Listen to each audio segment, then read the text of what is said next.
চলে এসেছি ঠাকুর ঘরে, তোমরা দেখতেই পাচ্ছ। এখন মায়ের ঘর মন্দির সব পরিষ্কার করে নিয়েছি। এখানে এখন মায়ের পুজো হবে, ব্রাহ্মণ আসবে। তো অনেকদিন পর মায়ের ভিডিও নিয়ে আসলাম। দয়া করে ভিডিওটা কেউ স্কিপ করো না, পুরো ভিডিওটা দেখেই তারপরেই কমেন্টটা করো। জানি আমার আশা করা উচিত নয়, কিন্তু তাও আমি আশা করছি। কেন করছি সেটাও তোমরা জানো। তোমরা জানো আমি একজন অসুস্থ মানুষ, আমি পারি না প্রত্যেকের পরিবারে ঘুরতে।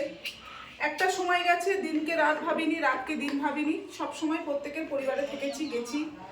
তো যাই হোক, এখন আমি মায়ের পুজো করব। তোমরা দেখো, সঙ্গে থাকো, সাথে থাকো।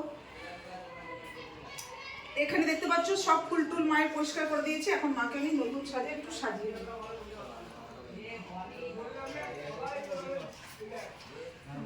তোমরা দেখতে থাকো ভিডিওটা।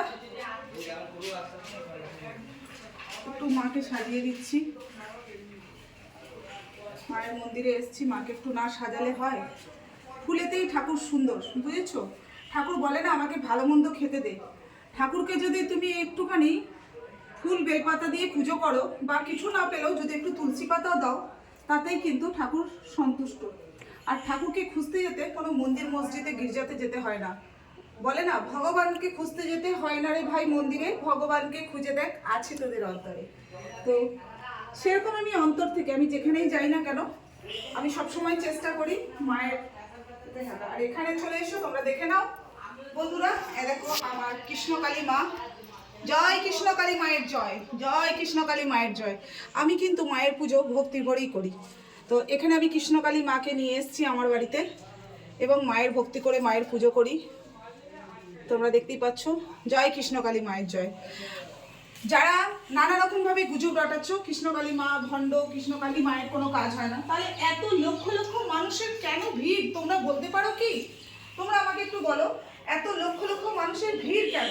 যদি কেউ ভালোই না হবে, তবে একটা জিনিস, মানুষকে বিশ্বাস করো না সেটা ঠিক আছে, কিন্তু ঠাকুরকে বিশ্বাস করবে না এটা কখনো দিনই হতে পারে না। ঠাকুর ঠাকুরের জায়গায় আছে। আসল কি বলতো, আমরা মানুষরাই না একটু অন্যরকম হয়ে গেছি। এখন মানুষকে দেখলেও ভগবান ভয় পেয়ে পালিয়ে যায়, বুঝেছো? মানুষের অনেক রূপ হয়ে গেছে। আগে শুনতাম ভগবানের অনেক রূপ, এখন মানুষের অনেক রূপ। যদি কাউকে এক থালা ভাত না দিতে পারো, তাহলে তার ভাতের থালা কেড়ে নেবার কারোর অধিকার নেই। কেউ কারোর জন্য বিনা কারণে গর্ত পুরো না। কেন বলো তো? সেই গর্তই কিন্তু নিজেদেরকেই করতে হয়। এটুকু তোমাদেরকে আমি বলে রাখলাম। কেন বললাম এই কথাটা আজকে, কেন বললাম ভালো করে ভাবনা চিন্তা করে দেখো। এই পৃথিবীতে, এই জগতে কি ঘটছে? পৃথিবীটা হচ্ছে একটা রঙ্গমঞ্চ, তোমরা কেন বোঝো না? আমরা এখানে কয়েকদিনের অতিথি, আমাদের কাছে কয়েক বছর, কয়েক সাল, কিন্তু আমরা এসছি এখানে, আমাদেরকে ভগবান পাঠিয়েছে কিছু অভিনয় করার জন্য। কিন্তু আমরা কি অভিনয় করছি আমরা নিজেরাও জানি না। আমরা নিজেদের সংসার, কাজকর্ম সব কিছু নিয়ে ব্যস্ত থাকি সারাদিন। ব্যস্ত থাকার পরেও আমাদের নিজেদের মনটাকে ঠিক রাখার জন্য, শরীর ঠিক রাখার জন্য, আর ফ্যামিলিকে ঠিক রাখার জন্য কখনো কখনো এই সোশ্যাল মিডিয়ায় আমাদের আসতে হয়। আর এই সোশ্যাল মিডিয়া থেকেই অনেক কিছু শিখেছি, অনেক কিছু জানতে পেরেছি, অনেক কিছু, অনেকে গুজব রটাচ্ছে, অনেক কিছু বলছে। তবে একটা কথা বলবো, ভগবানের ওপর থেকে কেউ আস্থা ছেড়ো না, ভগবানকে বিশ্বাস করো, অবশ্যই তোমরা সফল হবে। তো আমি এখন মায়ের মন্দিরে পুজো করছি, তোমরা তো দেখতেই পাচ্ছ। এখানে আমার পুরোপুরি মায়ের মন্দিরে কমপ্লিট। অনেক কথাই বলে ফেললাম, ছোট বড় কথা বলে ফেলেছি। যদি কারোর খারাপ লাগে প্লিজ আমার দৃষ্টিতে দেখো, কেন আমার মুখে কোনো কাটি খাঁচা নেই। আমি যেটা বলি খুব সাফ কথা বলে ফেলি, যার জন্য আমি মানুষের কাছে চট করে কিন্তু খুব খারাপ হয়ে যায়। তো বন্ধুরা, জানি না আমার কথা হয়তো তোমাদের খারাপ লেগেছে, তো প্লিজ কেউ খারাপ ভেবো না। জয় বাবা মহাদেবের জয়।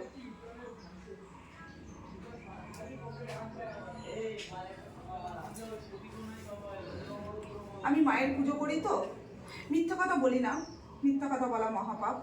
তবে চেষ্টা করি। এবার এমন সময় আছে, সময়ে অসময়ে, যে মিথ্যা কথাটা না বললে হয়তো কাউকে বাঁচাতে পারবো না, বা সংসারের কোনো অসুবিধা হবে, তার জন্য কিন্তু সেই মিথ্যা কথাটা আমাকে বলতে হয়। সেটা সবাই বলে, কিন্তু অকারণে মিথ্যা কথা কেউ বলো না। আর কৃষ্ণকালী মায়ের ব্যাপারে কেউ এইভাবে রটিও না। আমি গেছি, আমার বাড়ি থেকে 15 কিলোমিটারের রাস্তা, আমি কিন্তু আজকে 5-6 হাজার মানুষের লাইনে দাঁড়িয়ে পুজো দিয়ে এসেছি সেই জায়গাতে। তো তোমাদেরকেও বলবো তোমরা যাও, বা যদি না যেতে পারো তাহলে কৃষ্ণকালী মায়ের নামটা 108 বার জপ করো। 108 বার জপ করে তারপরে তোমরা একটি জবা ফুল খেয়ে জল খেয়ে নাও, অবশ্যই তোমরা রোগমুক্ত হবে। তো চলো আমি একটু মায়ের পুজো করে নিই, ঠিক আছে? ঠাকুরমশাই আসবে, কিন্তু আমি একটু মায়ের পুজো করবো, তোমরা একটু আমার সঙ্গে থাকো, সাথে থাকো। ধূপটা ধরিয়ে নিই একটু।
তোমরা দেখতে পাচ্ছ মায়ের পুজো আমি কোনো রকম ভাবে করলাম, কেন আমি বেশি।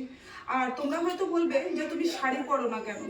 তোমরা জানো আমার শাড়ি পরা বারণ, আমি খুব কমের ভাগই শাড়ি পরি। আমি মায়ের কাছে আদেশ নিয়ে এই নাইটি পরেই মায়ের পুজো করি। মনে ভক্তি থাকলেই হবে, কে কি পরছে, কে কি খাচ্ছে, কে কি কাপড়ে পুজো করছে সেটা বড় কথা নয়। তুমি মনে করলে বাসি কাপড়েও মায়ের পুজো করতে পারো। এবং আমাদের মেয়েদের মানে মায়েদের যাদের পিরিয়ড হয়, পিরিয়ড অবস্থা তো নাকি অনেকে বলে মন্দিরে উঠবে না, কেন? মনে ভক্তি থাকলে ঠাকুরের পুজো করা যায়। আমি কিন্তু পিরিয়ড হলেও মায়ের মন্ত্র জপ করি এবং সব কিছুটাই করি। তো আমি এখন মায়ের একটু মন্ত্র জপ করবো, তোমরা একটু সঙ্গে থাকো, সাথে থাকো, ভিডিওটা দেখতে যাবো। জয় মা।